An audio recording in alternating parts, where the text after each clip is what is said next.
Welcome to the Wizards 3 podcast. I'm Macklin. I'm Aiden. And I'm Sawyer. Welcome to, or welcome back to, depending on your loyalty to the podcast. For those new here, we're just three friends who like to talk about stuff and stuff. How's everyone doing today? I'm tired and I have a headache. I'm doing great. I had a really long day yesterday. I had a really long day today, and I'll have a really long day tomorrow. But we're chilling. We're chilling. It's easier to chill than it is to get really excited or really not excited. But we're having a good day. Yeah. Albeit a long day, a good day nonetheless. Yeah. It's a long day, but it doesn't mean it was a bad day. It was just long. Speaking of long, let's get to the news section. What? The news section is usually long, that's all. Okay, do you want me to go faster then? No, I'm not saying that. I was just saying it as a fun transition thing. I did say last episode that I would stop transitioning because mine suck, but other reasons too. But I will usually improperly placed. Yeah, and improperly placed. So I will stop. Oh, that's fine. Okay, so first things first, getting into the news. I'll go over a couple of number ones. The first one is One World Under Doom. Number one, it's the first issue in this little mini series that will be going throughout the next few months. It's from Ryan North and R.B. Sylvia. It's about Doctor Doom taking over the world, the whole Marvel universe. The next one is Green Lantern Corps number 1. It's always exciting to get a comic with the actual Green Lantern Corps because it's hard to fit all of the lanterns into one book. But I mean, I'm not caught up on this run of Green Lantern, but I did really like what I've read so far. It's from Jeremy Adams and Morgan Hampton, and Fernando Passarin. Apologize if I said that wrong. Then the last one is Eddie Brock Carnage number 1. It'll be interesting. Having not caught up on Venom more, I don't know what this is all about, but it's from Charles Soule and Jesus Says. And Charles Soule is very talented. He knows what he's doing, so I don't think it'll be. I'm not gonna check it out day one, but I mean, whatever. That's pretty much all of the number ones that are worth speaking about, because the rest are like a variety of stuff that nobody will want to know about. No offense. That sounded really mean. No one cares about these things. You won't care. There will be new issues of Absolute Batman, Spider-Man, X-Men, Transformers, Immortal Thor, all new Venom, Aquaman,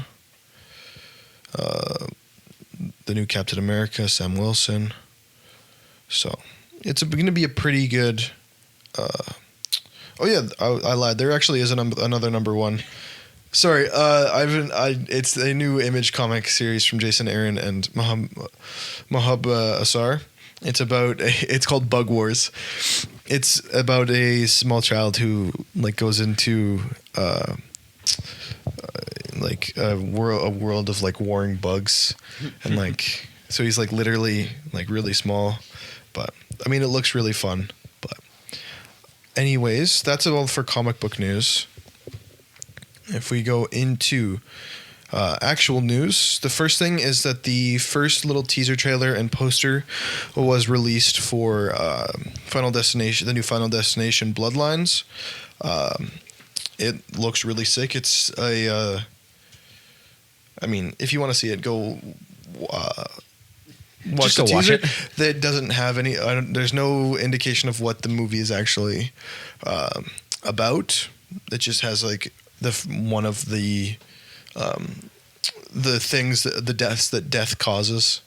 Death, capital D, death. One of the things that death causes. Death. Yeah, but I mean, death is the killer, is the slasher in the Final Destination. It's an interesting idea because tagline is that death runs in the family. So I'm not exactly sure what that means, but I think it'll be interesting, especially with Bloodlines as the subtitle to it.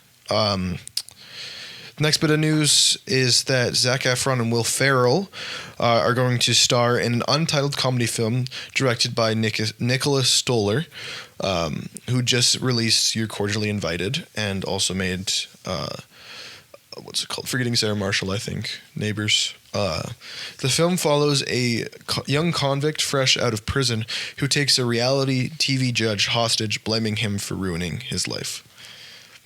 I mean, it's Will Ferrell. So it'll be fun. It'll at least be watchable, mostly. Hey, don't discredit Zac Efron. I was he's got just some about good to stuff. get to Zac Efron. Okay, sorry. Zac Efron's great, especially his comeback stuff. Did either of you guys watch Ricky Stenicki? Was he? I did. Was it good? Was he good in it? I thought he was pretty good. Okay. He was funny. Yeah, That's good. Was Ricky Stenicki funny? Because I'm considering just tossing it on sometime. I laughed a lot. Okay. I think that's what matters. Okay, we got our first trailer. It was a bit of a teaser, but it was a trailer for the Fantastic Four First Steps, which comes out the 25th of July, and it looks really good. It is concerning how actually good it looks. Mm-hmm. I'm going to talk about this more later, but like you guys. Actually, let's hold off on talking Fantastic Four because it is the perfect segue into the main topic of the week. All right. Forget you heard that. That's okay. That's okay. Trust the process. Trust the process. Okay, Aiden. We have not 8 minutes until we have to take our first break. Not that the audience has to know that, but the next bit of news that I have is that the first trailer was released for Jurassic World Rebirth, it's coming out July 2nd. Do you want? I would like to let you take this one first. Do you want to give the technical information that I don't know about, like actors and? Okay, so it and whatnot? stars Scarlett Johansson, Mahershala Ali, and Jonathan Bailey, and it was directed by Gareth Edwards, who is the last thing he made was that movie with Denzel Washington's son and the robot kid who's like a cyborg or a robot, and it's like really big. But he also made Godzilla and part of Rogue One. So, what are your thoughts? The creator. Sorry. Yeah. Oh, that movie? Oh. Uh-oh. I'm personally really excited. I watched the trailer this morning, and in my opinion, it looks really, really interesting. The dinosaur designs that they showed quite little of looked great. There was a shot of 3 Spinosaurs and a Mosasaur circling a boat, and I thought that their kind of updated design for the Spinosaurus looked really good, just because it's still Jurassic Park, like it's a bipedal, probably mostly land living animal it's still monstrous. Mm-hmm. And I quite like that. And I mean, I'm a big fan of the Mosasaur whenever it shows up. Mm-hmm. The action they showed looked pretty interesting. So I think if they can pull some good action in this one, that would be really great. Rather than just like straight thriller, kind of like what they did for Fallen Kingdom, kind of. What else?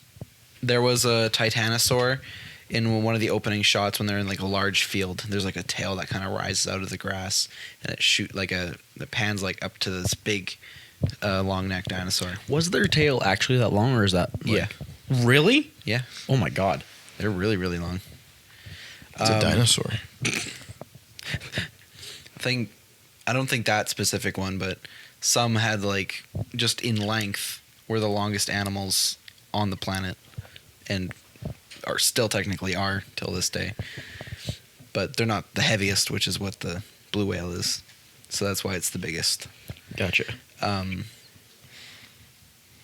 Yeah, that's a good picture. There was Sick. a really cool shot of what I'm going to assume is a Hatzegopteryx. It's a large carnivorous pterosaur. The size of an F-16. Yep. The last large pterosaur was the Quetzalcoatlus in Dominion, which was really cool. I think that one was executed pretty well. Its movie was just not that great. So, I would go as to say that nothing was well executed in Jurassic World Dominion, but that's just me. I don't know. The Giganotosaurus had a pretty cool death scene. The Therizinosaurus was also kind of cool. Oh, right. That's what it did have the locust, so of course, never mind. I lied. I'm trying my best to forget about those. Scarlett Johansson looks like she's going to be pretty good in this movie. Some of her lines, I think, kind of make her character seem like she's going to be really interesting. Pretty similar to some characters that we've seen in some of the other Jurassic franchise installments lately that these two haven't seen. Mostly just the collectors from Chaos Theory and the final seasons of Camp Cretaceous. So that'll be kind of neat to maybe see some more of like this world that's starting to adapt with dinosaurs, which would be cool. I think that'd be really interesting to see. I think it's just sick looking. Like you can tell that they've hired someone who actually knows how to make a film. Fair. All the shade to the previous directors. Except Steven Spielberg. Well, yeah, of course. Without Steve, not Steven Spielberg. The original trilogy is goated. The new trilogy is Mid. It's very mid. That's First giving one, it a little bit much credit. Hey, I enjoy them, okay? the first one is basically just like the original. It's basically But with a lot more brand placement. Well, yeah, because it actually worked The second for a one little bit. is the second one is my personal favorite because of the horror elements of it. Like when it does the horror elements, I think it really works. Mm-hmm. And the third one I don't think works at all. No.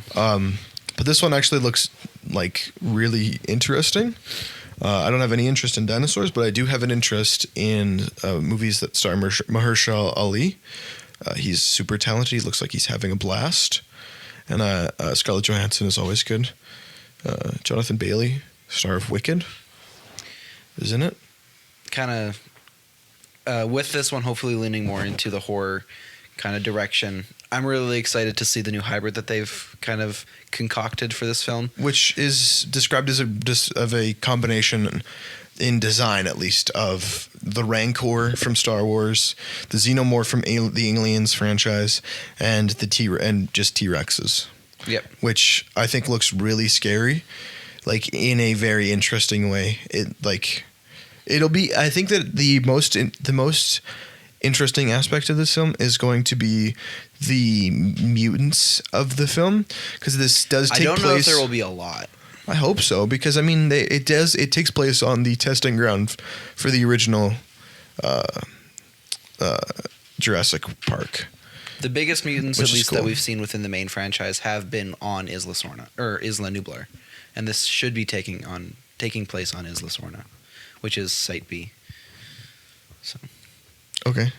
because with the first two we had were the Indominus Rex and the Indoraptor, which were both made on Isla Nublar, I'm assuming, or with similar kind of like happenings.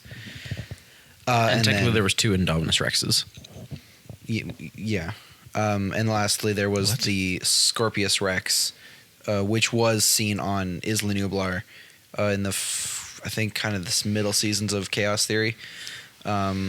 It was a main antagonist for them to get off the island, and it was really, really interesting to see kind of something that was a lot more monstrous rather than just, a lot more Symmetrical. able dinosaur.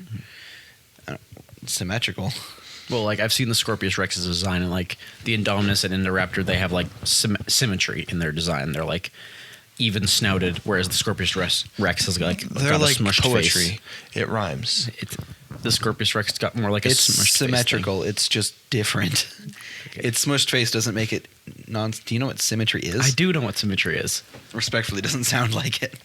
In fairness, it doesn't sound like I know what most things are. The Scorpius Rex definitely did. It had more of a Carnotaurus-esque skull, so it was a lot rounder and flatter than something like a Spinosaurus or Tyrannosaurus or Velociraptor. That's kind of just its main design. I did just find this out, but apparently the Scorpiosaurus was actually, like, so far in lore, is the first hybrid that was made. So before Indominus, which could maybe be changed in this movie. Just maybe it's possible that whatever hybrid they find here, hybrids, could be original hybrids. I don't know how if they would have survived from the initial tests and creations on the island, or if they've also reproduced. Don't know, but either way, I'm really excited to find out because I think this might hopefully bring the series back. Fingers crossed. I hope that my only hope is that it's a decent watchable film. Yeah, but that's basically my entire hope for the month of July. Every week there's something that I'm like, all I need is for it to be good. It starts with Jurassic World, then it's Superman. And then it's Superman, and then it's what's it called? And then it's I Know What You Did Last Summer, which I mean to a lesser extent, but I mean I do hope that that's at least decent. And then it's Fantastic Four. Anyways, it's a pretty good lineup for July. July's like stacked. Even like yeah. I feel like if things go well for the Marvel movies coming out this year and Superman, I think this could be like the superhero blockbuster comeback. Possibly. I hope it's like, okay, so people want them to be good. It would make my whole year if Superman made $1 billion, and I just know it's not, but whatever. Anyways, I'll see it 1 billion times, so it makes $1 billion. Well, that would take a long ass time. I feel like the film's going to be about 2 hours ish. Not that there's a runtime released because it's like 6 months away, but like on average, most movies are about 2 hours. That'd take 2 billion hours. 2 billion hours. That year would die before you'd seen it that many times. The Earth would basically be gone by the time that you finished watching. 2 billion hours. 2 billion hours. What is that? 24 days. I'll do the math. 24 hours in a day. 24 days. 24 hours. I meant to say 24 hours in a day. I just forgot 2 of the words. Well, it would be at least a day. That's all I know. Anyways, so the next bit of news I have, I got 2 more bits of like silly little news. Like this one, I was just like, I need to mention it so that it sears in my mind that this is happening. This just sounds so fun. 228,310.502 years. So humans might be gone, but the Earth will be fine. Yeah. Unless humans destroy it. I was just about to say, unless we are the ones that destroy it. Looks to the camera does the gym look. Anyways, Brian Cox, Henry Winkler, Emma Roberts, and Evan Rachel Wood have been cast in Old Pals. The film follows comical opposites and recent widowers who are forced to become friends by their daughters. Just the thought of Henry Winkler and Brian Cox in the same film, especially playing opposites, which just works so well. Is like Henry Winkler is like, you know, the Fonz, and Brian Cox is like the guy from Succession. So it's like them butting heads. I feel like that'll be fun. The Fonz and the guy from Succession. Then my last bit of news before we go back to Fantastic Four. This one is exclusively. I was gonna say exclusively for Macklin, but I think it has something in this for everyone. This part's for Aiden. Ki-Hee Kwan is in Lily Reinhardt. Ki-Hee Kwan, I know you're a fan. Everybody's a fan of Ki-Hee Kwan. They will star in a new horror movie. That one's for me. Bad Boy from the producers That's for Macklin. Of from the producers of Long Legs. Wonderful joking. That was a really good one. The film follows a woman trying to escape a deadly serial killer, told from the perspective of the killer's dog. That was the part for Macklin. I'm actually like kind of really hoping that Ki-Hee Kwan ends up being the voice of the dog. I feel like that would be really funny. He has like the innocent kindness to his voice. I think it could work really well. That's what I'm thinking too. So I just wanted to mention it because I feel like that's just an interesting idea. Anyways, let's go back to Fantastic Four. Yay! So, watching the trailer. You mean Fan Four Stick? No, this is I was going talking to about be Fantastic Four First Steps. better.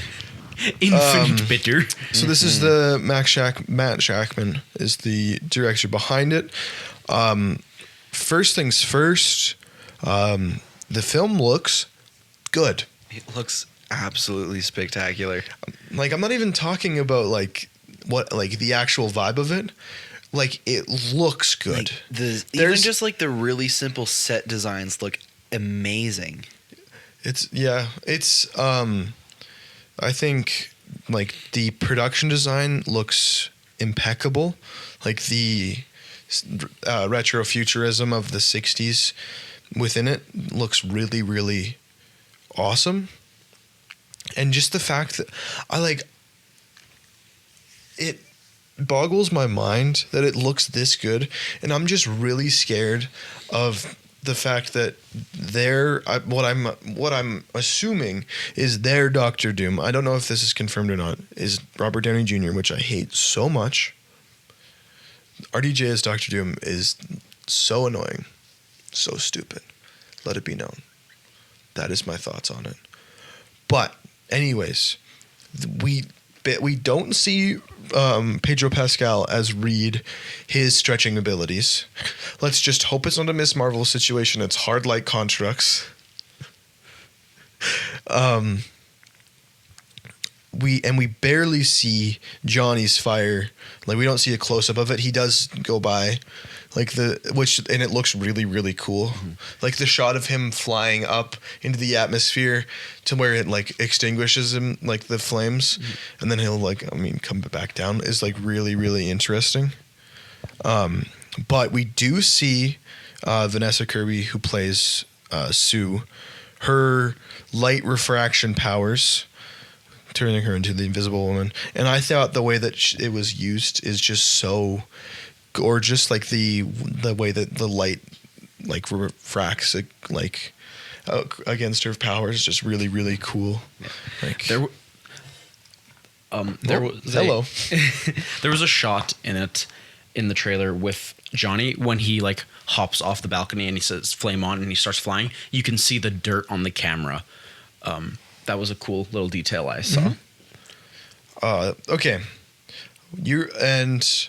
Here's the thing.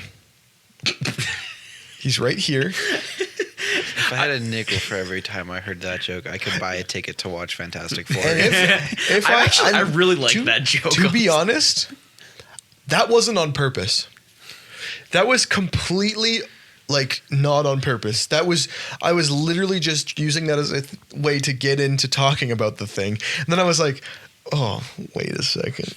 Oh, jeez. I really like that joke. I don't know why. Eben Moss Bacharach plays the thing. First things first, voice sounds incredible. It doesn't change at all, which I think is the right choice. He's not doing this the whole movie. Yeah. I think it's probably for the best. I think the idea of like the Thing being the most human character is such an interesting idea, and it really has been hit home in the most recent runs of Fantastic Four. He is the one who has had the most character development. I was gonna say it kind of contrasts just like his initial thoughts once he gets his powers. Yeah. Of just him thinking he's the least human out of them. Literally, and like right now he married Alicia Masters. They have 2 adopted children from the Kree, and one from the Kree and one from the Skrull, which is just so interesting. I'm a big fan of the current run by Ryan North, but I'm like, the Thing looks too good. That's my problem with it, is that he just looks too good. Like, I'm like, when I was watching it, I was like, that doesn't look like, that's not what it should look like. That looks too good. Like, and for whatever reason, it rubbed me the wrong way. Like the texture of a rock, it rubbed me the wrong way. But like, the more I look at it, the more I'm just like in love with with the thing. Yeah. My initial thought when I saw it was like, just because I mean, I'm not used to seeing the comic. Yeah. But like when I was watching, I was like, that works so well. Yeah, exactly. And like, I know the comic enough where I can be like, oh, that is comic accurate thing. Mm-hmm. But I'm like, that is really cool. I'm just a big fan of like Alex Ross's art in general, and that just looks like his art brought to life, which is exactly what anybody could ask for. So I think it's just great. So, so we're all pretty high on Fantastic Four, which I think can be used for us to talk about Captain America: Brave New World, which is out this week. In 2 days, and I would like, do you guys find yourselves excited for it? Because I'm excited for Fantastic Four, and I'm kind of excited for Thunderbolts. But like, where you guys stand on Captain America: Brave New World? Because like for me, I like the idea of it is really cool. I'm not a big fan of the like having. Like the fucking Ruth Beta Sabra character, that whole thing, the Israeli superhero who like literally is like, I don't want to show you, but it is. Anyways, not a big fan of that, but I do think it looks interesting. But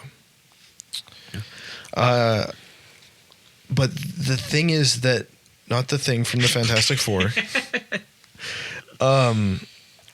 I am scared that because of the amount of reshoots that have happened, that it's not going to work. Like, you know what I mean?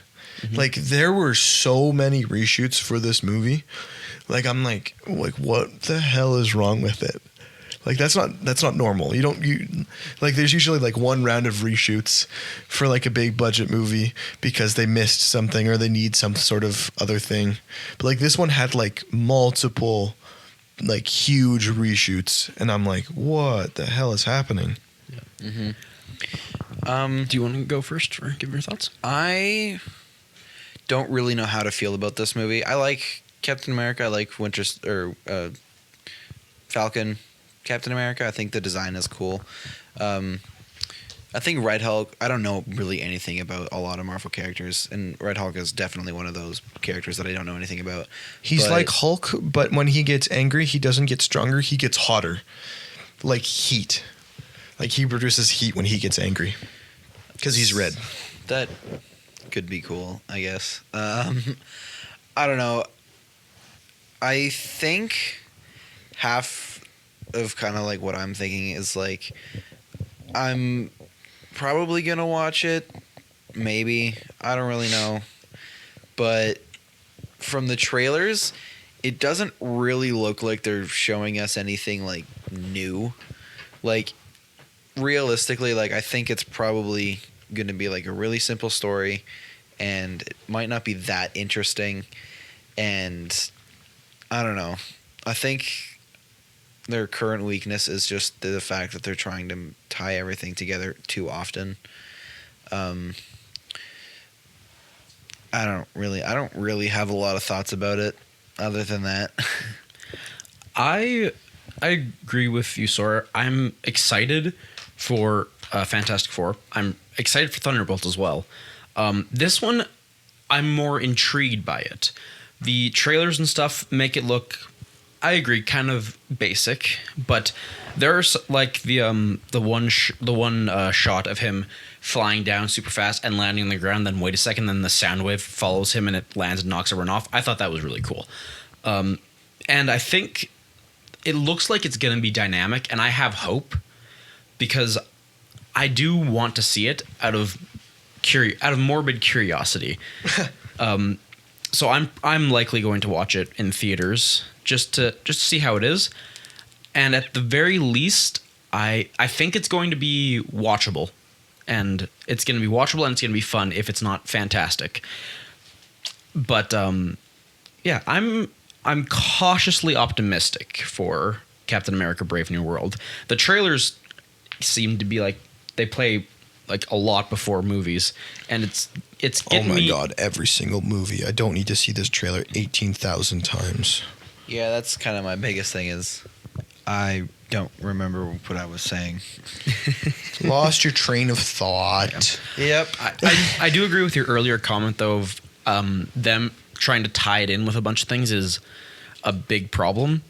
So I hope that I'm pretty sure Fantastic Four will be, but I hope that Thunderbolts and Brave New World are just they do what the movie should do, which is just be their own thing. Yeah. Just like the thing that I've noticed most in just like recent Marvel media is that even like not like through like big character tie-ins like, oh, look at this character showing up. It's them trying to force story bits that are like going to be like, oh, because it's like this kind of thing. And it's kind of maybe be like, well, yeah, that's cool, but Yep. I'm watching it for these characters. I want to say like one thing. It's kind of off topic, but it has to do with Marvel. I did not watch Secret Invasion. Did not care to, but I know the one thing that happened from it, and that makes me so mad, which is that Rhodey was a Skrull since I think it was Civil War. Yeah, like before Civil War though, right? I don't know, something like that. But that makes me so mad. The fact that they were like, yeah, no, that he wasn't there. He doesn't know Tony's dead. He wasn't there at his funeral. And I am choosing to non-canonize that in my head. Yep. That was Rhodey the whole time. I don't care. Okay, here's my thing. Why does every single fucking movie need to include a new character?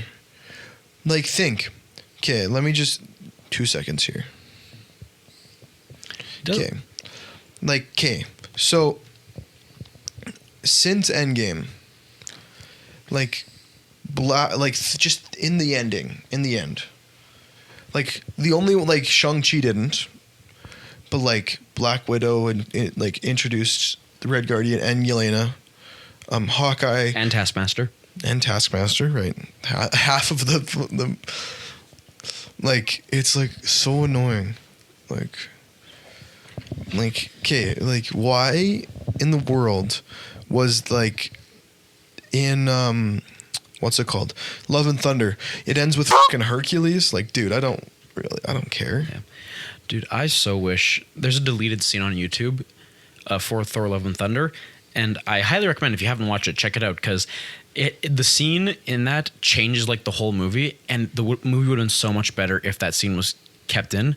It's a deleted scene where Thor is walking with Zeus, and Zeus is explaining to Thor that the lightning bolt isn't a physical thing, it's what you make it to be. And it's a really well made scene, really well directed and acted, but they cut it. And I would much rather preferred that, but they were like, oh no, we gotta introduce Hercules instead and make Zeus weird and stupid. I'm like, no, I like this one better. Russell Crowe as a stoic Zeus is a lot more entertaining to me. The and like the Marvels, you guys haven't seen the Marvels, right? I have not. You have? Yep. Oh yeah. Okay, so it ends with them like Monica Rambeau is trapped on a different Earth, and Beast is there, and her mom is there, but she's Captain Marvel. It's like, oh, okay. Yeah. Whatever. That's chill. Like, I mean, Deadpool and Wolverine is its own thing. Like Agatha introduced Wiccan. Death. I mean, yeah, Death. Like this one, it's just there's an oversaturation. Like I don't know which characters I should like care about. Like, but here's the thing. Once again, not Ben Grimm. I'm just gonna keep saying that for the rest of the episode. Well, every single time you say here's the thing and don't catch it, I giggle to myself. The Sam Wilson as Captain America is a very, very interesting concept. I think, like with Sam, especially with Steve Rogers not around. Like in the comics, Steve was around for the entirety of like every time that Sam Wilson has been Captain America. It's been like a shared mantle, or like Captain America was too old because the super soldier serum was sucked out of him. real thing that happened. That was why Sam Wilson became Captain America in the first place. But like the most recent things, like he's like a very interesting version of Captain America, and I think this movie will tap into that because like that was the most interesting part of the Falcon and the Winter Soldier, of him tackling with like, what does it mean for me to be Captain America?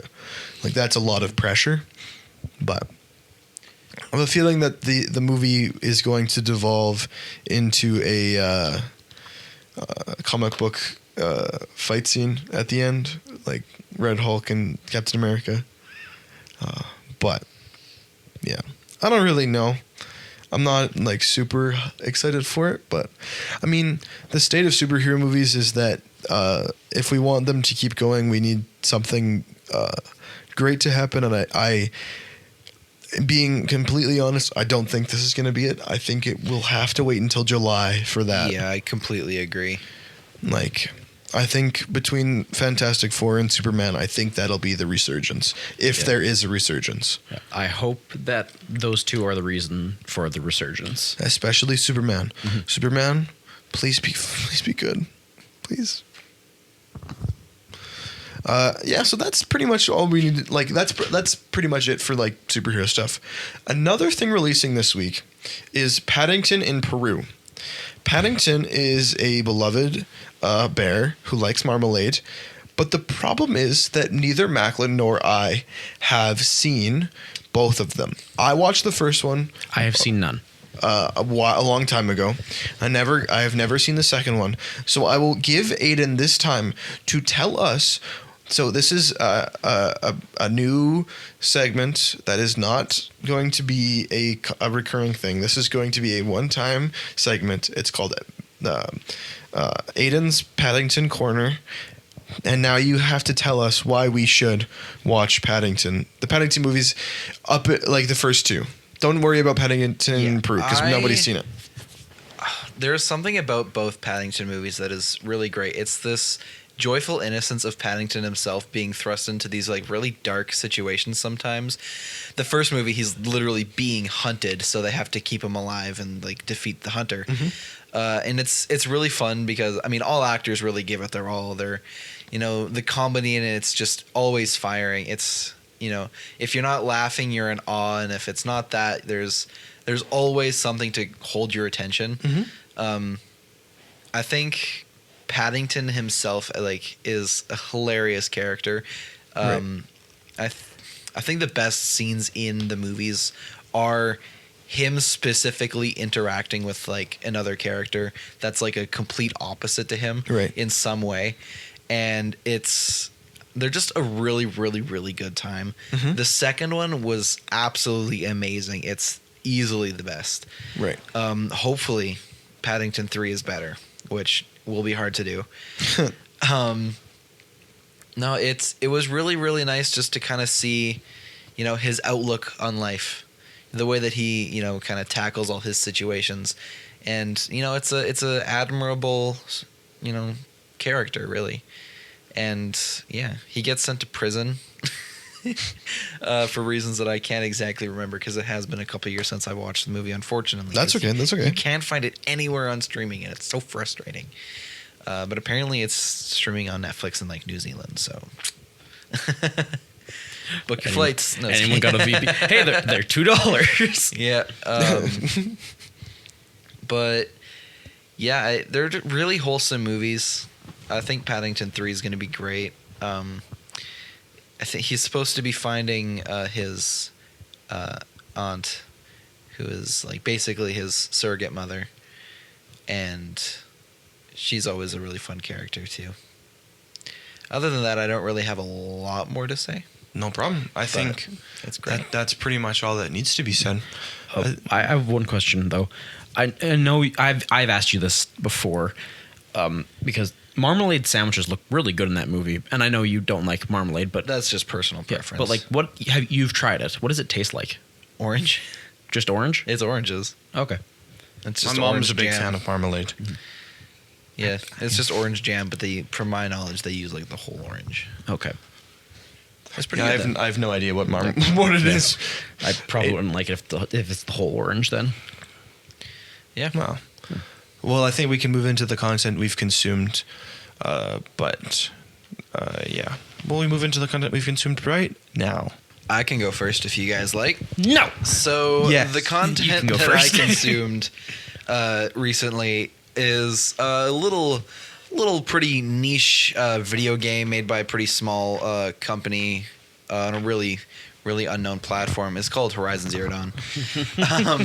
I recently bit the bullet and bought the remastered version, which I'd kind of bashed a little while ago during the PlayStation kind of whatever. And I was like, the game's almost a decade old, but realistically, like the game look like, at least in my memory, the game looks great. Yeah. Doesn't really need a remaster.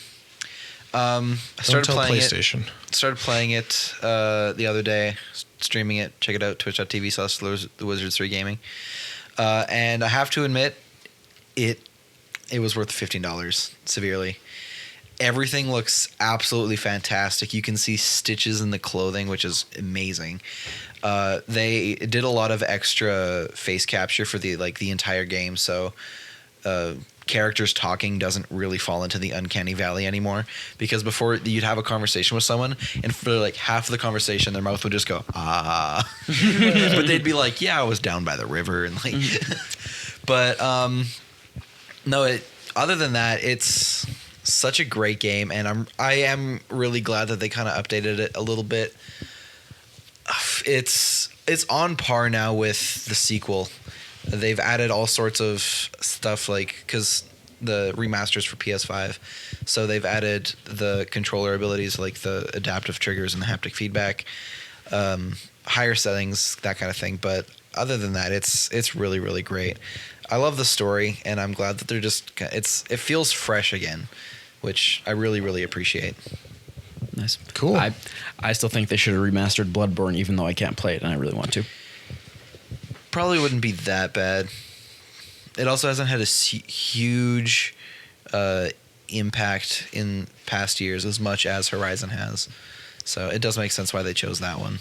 All I'm saying is that, have we ever thought about giving The Last of Us a remaster? You know what? And I don't think I think it might be due. I think Last of Us Part 2 could probably get remastered pretty soon. Yeah. 100%. Honestly, Spider-Man 2. Spider-Man 2 definitely deserves a remaster. It's honestly a little dated. Yeah, I agree. Honestly, you know what? I think Marvel Rivals also needs a remaster. Michael, that's not a PlayStation game that gets a lot of remasters. Okay. This is the God of War. They also don't remaster first-person shooters usually. Game of War. God of War. Game of War. Pretty sure that's called Counter-Strike. I was gonna say, do you mean The Art of War? Sun Tzu? You haven't have anything to say about anything else? Not a whole lot. I'll probably end up talking about it again later. I've only gone through like the first 3 hours of the story, which is basically like the first act. It's like the shortest one too. My problem, whenever people are like, I'm like 7 hours into this video game, I'm like, okay, I don't really know where the hours, how they count the hours, because like logically speaking, like something like Legend of Zelda Tears of the Kingdom is like a pretty simple, like you don't need to throw a bunch of hours into it. You look at my Switch, I'm like, I got like 150 hours on that shit, like, and I haven't even beaten the game. So Horizon Zero Dawn is about 22 and a half hours in total, and about 61 hours for full completion. Can you look up Legend of Zelda Tears of the Kingdom? Because I'm very interested, because I played the shit out of that game because it is really great. Oh wow, 59 and a half hours. So you've almost tripled that time. Yeah, and I haven't beaten the game, so. All right, I'll do my. I do want to make one thing. You said earlier that like Bloodborne hasn't had much of an impact as Horizon Zero Dawn has. I personally disagree with that, but overall it's had a bigger impact, but I'm talking about in recent years. Okay. The community is definitely still there, but it's not as vocal or active as the Horizon community has been. And especially it's also PlayStation has definitely fallen more in love with Horizon just as a franchise, coming from Guerrilla Games, which previously only made first-person shooters, I think. It was one of those things where it kind of showed the platform off greatly because you can get a first-person shooter on anything, but PlayStation was the only thing with Horizon. Yeah. And then they ended up porting it to PC a couple years ago, which was really good for both PlayStation and the game itself. And then with the release of the sequel, everything just got better and bigger, which means that, the community had a lot more to talk about. And Aloy has basically become one of the PlayStation faces. Yeah. It's definitely become. Yeah. Well, so it's like personally, alongside Kratos and Astrobot. And Spider-Man. Spider-Man 2. Yeah. You make a good point. But and also I think that the people in the Soulsborne games too, they've also been getting fed a lot more than 100%. With like Elden Ring being as large and as successful as it was, and then the DLC coming out a couple months ago. Last year. I think it was Last year at some point. Yeah, last year at some point. Yeah. But yeah, they've been being fed pretty regularly, so it's understandable. But I still know of a lot of people, including myself, who would like kill for a remaster of Bloodborne. That's fair. It's considered by many people. It's considered the best. There's also Souls just a game. lot more games in that category. There's a lot of like narrative games that are like Horizon, but there's not a lot of games that are really like Horizon. Yeah. It is truly one of a kind, I believe. Let it be known that as a video game idiot, in case you didn't know, I have a Nintendo Switch. I play Nintendo games mainly. I do have a PS4, so I've played Spider-Man, and I've played Spider-Man Miles Morales, and I've played partway into Jedi Fallen Order, and I've played The Last of Us. Ghost of Tsushima. I did beat Ghost of Tsushima. That game is so good. I have heard of Horizon. I got it for free, and then I played about 5 minutes of it. And then I never played it again. I think it ended up being deleted off of my PlayStation. And I've never heard of Bloodborne, but I have heard of Dark Souls. Dark Souls. So I don't know. That's my thing. It's like I've heard of one. Yep. But not Bloodborne is a Dark Souls game. if you say so. There's an insane amount of content in that region. Mm-hmm. Dark Souls, as the series and their overall franchise, is huge. Yeah. Absolutely ginormous. Yeah. Plus, just the amount of games that are taking inspiration from. I believe the recent one that I believe was nominated for a Game of the Year award this year, Crab's Treasure, is a Souls-like game. Yeah. It's a lot more kid friendly. But it's a really loved genre, and it's the amount of games that are poured into that pool just expands. That is true. And Dark Souls is such a cultural phenomenon because it spawned the Soulsborne, not the Soulsborne, the Soulsborne-esque games. Souls-like, thank you. It's truly fantastic. In 2023, there was a game that came out called Lies of P, which was nominated for a few Game of the Year awards. That's a Souls-like game. Yeah. And so that was a big one too. Yeah, it was a pretty big one. But there are so many out there that have just adapted that idea of it, or even if they don't make it their main focus, they have an option for you to make it a Souls-like game, or you can make it a Souls-like game if you want to. I think in this kind of regard, that's one of the strengths of a lot of these narrative games is that you I don't know, God of War and Horizon, Uncharted, and Last of Us maybe they're all really, really different. Horizon Zero Dawn's basically a complete open world, where God of War is a relatively open world. You can't go everywhere, but you have freedom in which locations to go to. Where then you get to Last of Us and Uncharted, and those are purely linear games, focused on their narrative. But there's the narrative games that come out, especially for PlayStation, always have a lot of care put into them, and they're always really intricate in some way or another. Usually it's their world building, which is always really well thought through. Yeah. So also, in case you didn't know, Souls-like refers to a game that has that plays like Dark Souls, which is that it's insanely hard. They're really fast-paced action games that are usually focusing on very difficult boss fights. I did watch an entire video about that series, so I know a thing or two about it. Okay. And for that the, it's for the sick viewers as that hell. don't know. Mm-hmm. Sick as hell. Well, I did understand Souls-like as being like Souls. Mm-hmm. Yeah, maybe not the best description. So, anyways, Macklin, what's your? Do you have your? Yeah, I can go. Content? The content I consumed, it was a couple of weeks ago, but I still remember it, is the second issue of Hell Hunters. It was a couple of weeks ago. I still remember it from a couple of weeks ago. Just in case you're wondering, just in case you're worried, I remember it. Michael, that was last week. Okay. What do you mean? It was like 2 months ago. Before Christmas. Okay, if you say so. Hellhunters is really good. I'm enjoying the story they're laying out so far. The first issue started off with Ghost Rider coming into play and killing like vampire Nazi things. It was pretty cool. And then the second issue introduces Wolverine, and this is before like Weapon X happened, so he doesn't have his claws. He just has his healing factor. He has his claws. They're just bone claws. Sorry, yeah. Say, didn't he always have his claws? Yeah, the claws are yeah. always there. They're just bone claws right now. Yeah. But he's using like 2 knives right now, which is really funny and kind of cool seeing him just walking around holding 2 knives instead of his claws. But there's also there's Nick Fury in it. There's Peggy Carter. Yeah, that's her name. And there's a guy in there who's a soldier, and he is Soldier Supreme. He's a combination of like Doctor Strange. Well, he's and a predecessor to Doctor Strange, who, yeah, it's a lot of fun. The next issue is gonna get Bucky into the mix. Bucky pre-Winter Soldier, and so I'm really excited. But it's just a lot of fun. It's a relatively like not a super interesting story. It's just guys in World War III killing supernatural Nazis, but it's fun. Excuse me? So you repeat that last part, guys, and just say that part again. Guys in World War II. Okay, you got it right the There we second go. time. What did I say the first World time? War III. World War III. In World War II, fighting supernatural zombie vampire Nazi things, and it's pretty awesome. They should get in touch with Nathan Drake. He's pretty able in that department.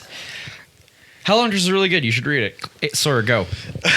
I will say, I when I said Sawyer, go, I went Sawyer, go. I was gonna say Clark, then I was gonna say Aiden, then I found his name. Glad to know I'm at least in the top 3 of names. Okay, this I don't know like how long this is going to take. Just as an FYI. Well, then maybe we'll take a quick break. Yeah, I was going to say we might have to. All right. So the thing that I want to talk about, Macklin and I went to see it 4 days ago. We went to see it on a Saturday night. Sadurday. Hey.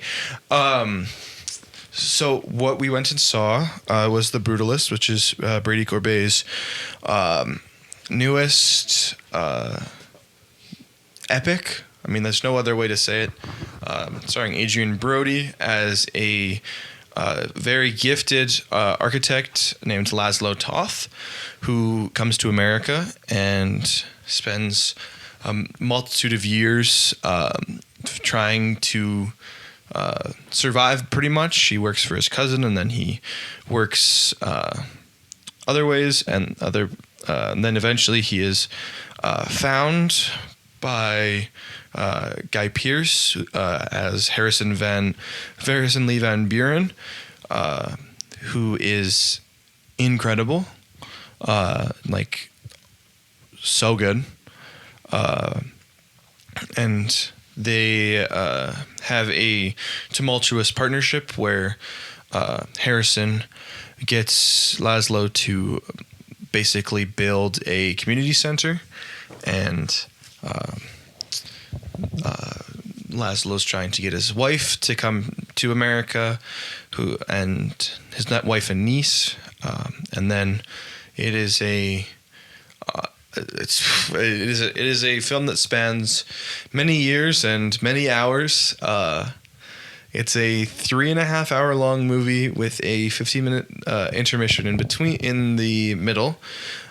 We saw it in the theater, so we got to experience the intermission as it was supposed to, and it blew my socks off. It's a movie that, for me, reminded me of stuff like Goodfellas and Boogie Nights, where it is there's a group of characters who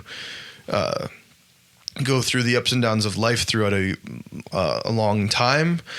Usually starts with a climb up and then comes crashing down, and then there's a slight climb at the end, so it doesn't end horribly. This film follows that basically to a T. Not to spoil it or anything, but it. If you know anything about me, Boogie Nights, Goodfellas, pretty. What's it called? Pretty important films in my life. But this is one that Pretty mid films. Yeah, they're prominent. They're prominent films in my life. But this is one that I didn't think I would ever say this about a movie this long. But this is one that I really, really, really want to watch again. It's just such an interesting examination of what it means to be an artist in any landscape, and how art, how we can I don't know, it's just the performances alone are impeccable. Adrian Brody is fascinating as what is basically, and he's an artist who cannot get his shit made. He is this is what it has to be, and and everybody's like, okay, can we just change a little thing up? And he's like, no, you cannot change this. This has to be exactly how it's supposed to be. And Guy Pearce is so good. In a just world, he would win Best Supporting Actor. He's so good. He runs away with the movie for the first half. Every time he's on the screen, he demands the audience's attention. He's so great. He's very intellectually stimulating. Yeah, very good one, Mac. Epic reference. Yeah. I was really surprised by Joe Alwyn, who plays Harrison's son, Harry Lee Van Buren. I've seen Joe Alwyn in a few things, but he was really, really charming in the worst kind of way. He was playing the part exactly of this smarmy guy who is too perfect, and you see that the chips on his persona. And then I gotta ask, Mac, what did you think of Felicity Jones as Erzbet, the wife of Laszlo Toth? Oh, I think she was sensational as her character. It was a very she honestly, she kind of runs the back half of the movie. Yeah. She her performance is so timid to start off with, and then it just slowly builds and it becomes more intense and fantastic. Until I knew that she was great, but at the last scene where she's in this explosion of rage is just so powerful. It's so powerful, and I think it sold me on her performance as a whole. I want to see it again, knowing where it goes, because Yeah, I agree with you. Adrian Brody is a fantastic lead. Guy Pearce, was it? Yeah, Guy Pearce. Guy Pearce definitely commands the first half of the movie, but the second half is absolutely ran by what's her name? Felicity Jones.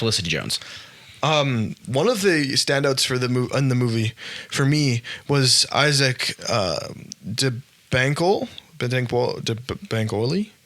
I don't know how to say his name. He plays Gordon, who is the character that Laszlo meets in America and befriends, and their friendship is something that stays consistent for most of the film. Yeah. They do drugs together. And guys who do drugs together, friends who do drugs friends to the end.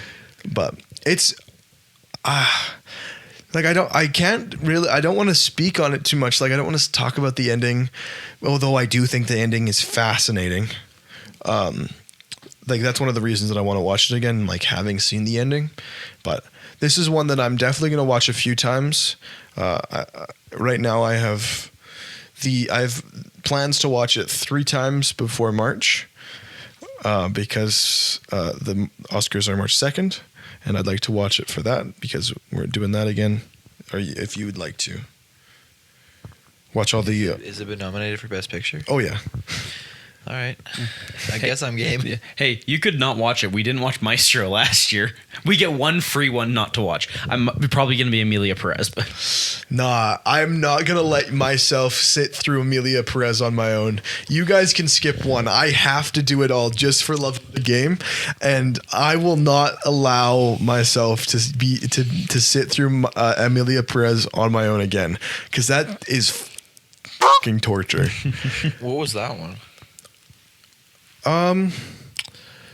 It's a musical made by that one. Yeah, made by a French guy about Mexico without any sort of.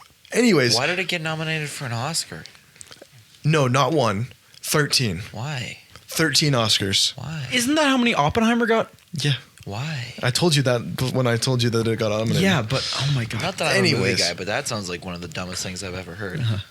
Yeah. Anyways, The Brutalist is phenomenal, and I'll definitely be watching it again.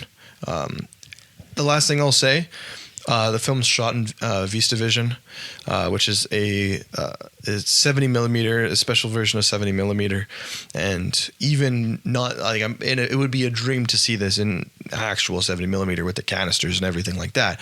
But since we weren't, the colors on the screen I literally had to take off my blue light glasses just to see how gorgeous and I watched the entire movie without my blue light glasses on because it was just so gorgeous. But we started the movie, he had them on. The movie started, and like 5 minutes, I looked over at him, and they were off. I was like, oh, Yep. okay. I was like, whatever. Anyways, The Brutalist is wonderful. That's all that I have to say about that. And we can wrap up now. All right. Well, on that note, I'm Macklin. I'm Aiden. And I'm Sawyer. We are the Wizards 3. Thank you very much for listening. We hope you enjoyed this episode and this conversation. As I we enjoyed usually this one. do. Yeah. As with most episodes, we hope that you enjoyed it. We will see you all next time. Bye. Thank you so much for listening to that episode. Now, if you care to stick around, we've got a quick little self-promotional sketch for you. Hello, class. Welcome to our first guided meditation as part of our yoga class. I'm your instructor, Salmon. Like the color. Like the fish, maybe. Not like the fish, but like the color. So what we're going to do is you're going to have to sit on your mat, crisscross applesauce, if you will. We will be doing just a deep breath. So I hope you don't mind. I've always found that the best way to meditate is by listening to your favorite podcast. That just helps you get in the right mind space. So if you don't mind, I'm going to put on the Wizards 3. It's just 3 friends who like to talk about things and stuff and things. It's a really great podcast. It's on YouTube. We got great stuff on YouTube. By we, I mean they. I'm Salmon, not Sawyer. YouTube, they've got a great show called Sawyer's Film School. It's my favorite thing to watch. Sometimes I throw it on if there's new episodes. We've got VODs from streams. Those are good to put on because they're longer than most things, because most streams are. And you can find them on Instagram and Twitter. They got funny Memes and release dates and other kind of stuff when their manager remembers to do that stuff. We got a Twitch channel